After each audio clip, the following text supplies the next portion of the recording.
Mr. President. I too rise to speak on Mr. Barton's motion number 314, about referring a matter to the Economy and Infrastructure Committee relating to community buses. Thank you, Mr. Barton, to bring this motion to the House. I'm a regular user of public transport, including buses, and if there is any way we can make a better use of resources which are for public transport related, I'm always up for it.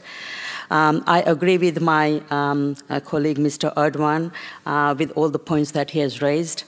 I also agree with the points that Mr. Barton, you have raised. However, I've got some concern with some of the issues that you have spoken today. While parents and carers have primary responsibility for transporting their children to and from school, the school bus program assists families in regional and rural Victoria by transporting students to school. The school bus program is an extensive school bus network that provides free travel to eligible students. It is a dedicated program that enables the students in rural and regional areas to travel to school. The program services both the government and non-government schools. Students who are not eligible for free service, they may access a school bus service upon payment of a fare, provided there is space available on the bus. Our priority as a government has been to make sure that Victorian children are safe and they have access to the best education. That has been our principal priority, and we make no apologies for continuing to keep it on top of the list. There are about 1,450 school bus program services currently running across the rural and regional Victoria. We know that there are up to 20% of these buses that are running at 90% capacity or above. We also know that a number of these services have a waiting list of students wanting to access the service. However, we have several existing arrangements that are maximizing the benefit of school bus services. We have a strictly controlled program which allows for members of the public to gain access to school bus services. This is managed at a community level. The school principal has the authority to make a decision to allow some use of these services by the public whilst continuing to act in their students' best interests. This way, the school principal decides on how to use these resources effectively while making sure that the students remain the main priority. The school principal has the ability to approve an application for a member of the public to travel on a school bus.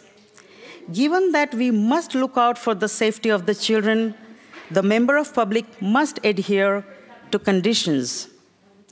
And the first condition is that they hold a current working with children check. This check is important given the proximity to children. This condition ensures a safety check. Another condition is that there is available seating on the service. All eligible students must be accommodated before a member of public can get access to the service. The school principal has the discretion to withdraw approval for a member of the public to travel on a school bus where they consider it to be necessary to ensure the safety and well-being of our students on the service. A school bus management system is also being deployed where travelers will be able to apply online to access these services. This will reduce the administration work for schools and applicants. This way, it will become simpler for the system to handle such requests. We will never apologize for prioritizing child safety, but we are always happy to refine and review our policies. The Department of Education and Training recently conducted a review of school student transport arrangements to identify possibilities to unlock potential benefits of using assets to better improve community public transport whilst maintaining services for students and schools. One possibility suggested by the review is to use existing resources to provide services outside of the school times. This way, the service is extended without compromising its primary usage. This possibility helps us expand the services without putting children at risk. We will continue to strive to identify more areas where the network and assets can be maximized. By enhancing public transport options for our regional and rural communities, we serve the community.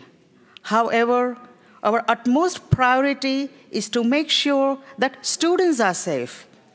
We are open to enhancing transportation options where it is safe to do so. We believe that our current arrangements are appropriate when it comes to ensuring the safety of the students. Opening up the service to greater levels of public access or removal of current precautions like working with children check or the oversight of the school principal would present too great a risk. The government believes that that risk is not worth taking, and I'm sure you all understand this stance. The crucial reason for providing a bus service is for the students to travel on public transport, which are fitted with GPS and CCTV as an appropriate safety measure. Safety of children is critical, and it has to be the utmost priority.